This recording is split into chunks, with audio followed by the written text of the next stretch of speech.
Hello everyone, जैसे कि हम जानते हैं फाइनेंशियल एक्शन टास्क फोर्स ने पाकिस्तान को अपने ग्रे लिस्ट कंट्रीज़ में ही रिटेन करके रखा हुआ है, जो कि पहले से ही उसमें था, तो उससे उसको एक्सक्लूड नहीं किया है।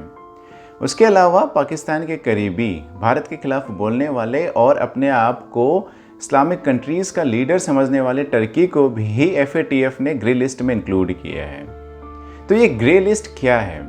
ग्रे लिस्ट में होने से कंट्रीज़ को क्या नुकसान हो सकते हैं और ये FATF क्या है, किस तरीके से काम करता है, तो इन सारी चीज़ों के बारे में हम बात करेंगे आज के इस वीडियो में। FATF बेसिकली दो तरह की लिस्ट निकालता है, एक होती है ब्लैक लिस्ट, एक होती है ग्रे लिस्ट, बट हम लोग जनरली ग्रे लिस्ट के बारे में बात करते हैं। तो ब्लैक लिस्ट क्या है, पहले उसके बारे में हम आज की वीडियो में बात करेंगे। ब्लैक लिस्ट, जिसको कि officially high risk jurisdiction subject to a call for action कहा जाता है, मतलब हाई रिस्क कंट्रीज जिनको कि काउंटर मेजर्स अडॉप्ट करने के लिए कहा जाता है FATF के थ्रू।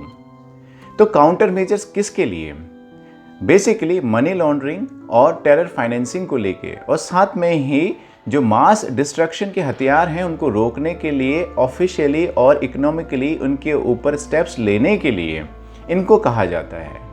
इन कंट्रीज़ की बेसिकली पॉलिसीज़ और स्ट्रेटजीज़ को लेके कुछ कमियां होती हैं इन तीन चीज़ों को लेके, इसलिए इन कंट्रीज़ को ब्लैक लिस्ट कैटेगरी में डाला जाता है। ब्लैक लिस्ट में होने की वजह से FATF इनके ऊपर सैंक्शंस भी लगा सकता है, बहुत सारे इकोनॉमिक, और दूसरे कंट्रीज़ को इनके साथ डील करने में सावधानी बरतने को कहता है और मना भी करता है। एज ऑफ नाउ अभी इस लिस्ट में नॉर्थ कोरिया और ईरान को रखा है FATF ने। इनका रिकॉर्ड ऑलरेडी बहुत ख़राब है, तो आप इससे समझ सकते हैं कि ये क्यों ब्लैक लिस्ट कैटेगरी में है। तो अगर हम ग्रे लिस्ट की बात करें तो ग्रे लिस्ट को FATF jurisdictions under increase monitoring कहता है, मतलब वो कंट्रीज़ जिनको कंटिन्यूस मॉनिटरिंग की ज़रूरत होती है। मॉनिटरिंग किसको लेके? मनी लॉन्ड्रिंग, टेरर फाइनेंसिंग और मास डिस्ट्रक्शन के जो हथियार हैं उनकी इकोनॉमिक सप्लाई को लेके। तो ये वो कंट्रीज़ होती हैं जिनके यहाँ कुछ कमियाँ होती हैं पॉलिसीज़ एंड प्लान्स और स्ट्रेटजीज़ को लेके अपनी कंट्रीज़ में। तो ये कंट्रीज़ FATF के साथ मिलकर उन कमियों को दूर करने की कोशिश करती हैं।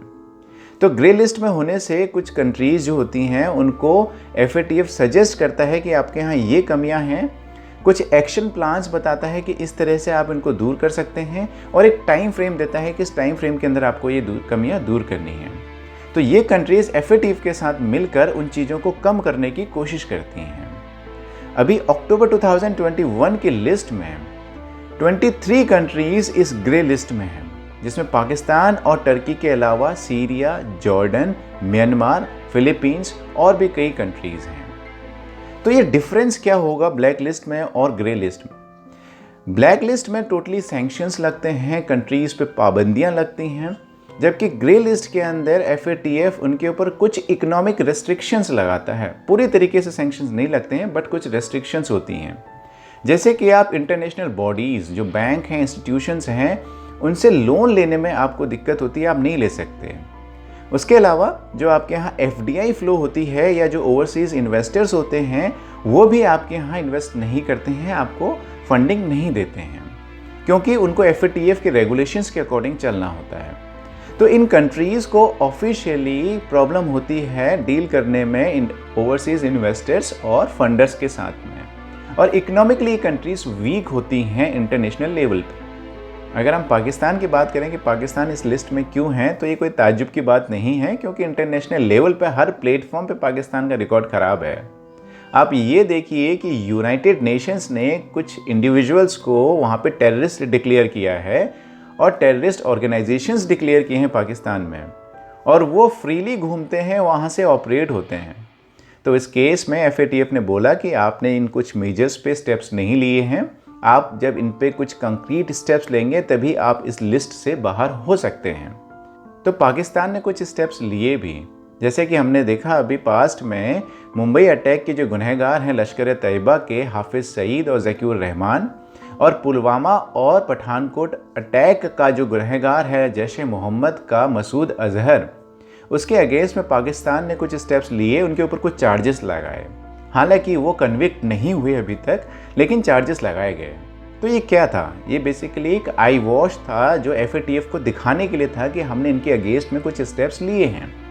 तो अगर हम बात करें कि FATF financial action task force है क्या, क्यों इसको अथॉरिटी मिली हुई है इतनी कि ये कंट्रीज़ को कहता है कि आप ग्रे लिस्ट में हैं, आप ब्लैक लिस्ट में हैं, आप ये काम करिए, तो ये ऐसा क्या पावर है इसके पास? तो 1989 में G7 कंट्रीज़ ने इसका एस्टेब्लिशमेंट पेरिस में किया था मनी लॉन्ड्रिंग और टेरर फाइनेंसिंग को काउंटर करने के लिए। इस आज के टाइम पे 200 से ज़्यादा जुरिस्डिक्शंस, कंट्रीज़ और रीजन्स इसको फॉलो करती हैं और इसके 39 मेंबर्स हैं जिसमें 37 कंट्रीज़ हैं और 2 इंटरनेशनल ऑर्गेनाइजेशंस हैं जैसे कि गल्फ कोऑपरेशन काउंसिल और यूरोपियन कमीशन। इसके अलावा इसके 31 अदर इंटरनेशनल और रीजनल ऑर्गेनाइजेशंस भी इसके मेंबर हैं जो इसके एसोसिएट मेंबर्स हैं और इसके साथ मिलकर काम करती हैं। FATF सारी कंट्रीज़ को दुनिया में उनके यहाँ पे किस तरीके से लेजिस्लेशन और रिफॉर्म्स आने चाहिए मनी लॉन्ड्रिंग और टेरर फाइनेंसिंग को काउंटर करने के लिए उनको लेके सजेस्ट करता है। ये एक स्टैंडर्ड सेट करता है पूरी दुनिया में कि आपको ये चीज़ें फॉलो करनी हैं कि जिससे पूरी दुनिया के अंदर जो ऑर्गेनाइज्ड क्राइम है और जो क्रिमिनल्स हैं जो ह्यूमन ट्रैफिकिंग, ड्रग्स और दूसरे क्राइम्स के थ्रू मनी इकट्ठा कर रहे हैं, उस मनी के पीछे आप कैसे जाएंगे और उसको कैसे रोकेंगे। तो FATF पूरी दुनिया में इस तरीके से काम करता है।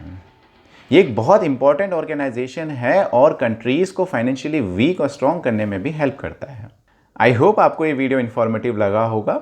ऐसे ही और इन्फॉर्मेटिव वीडियोस के लिए आप सब्सक्राइब कर सकते हैं मेरे चैनल फैक्ट्स एजुकेटर को। Thank you.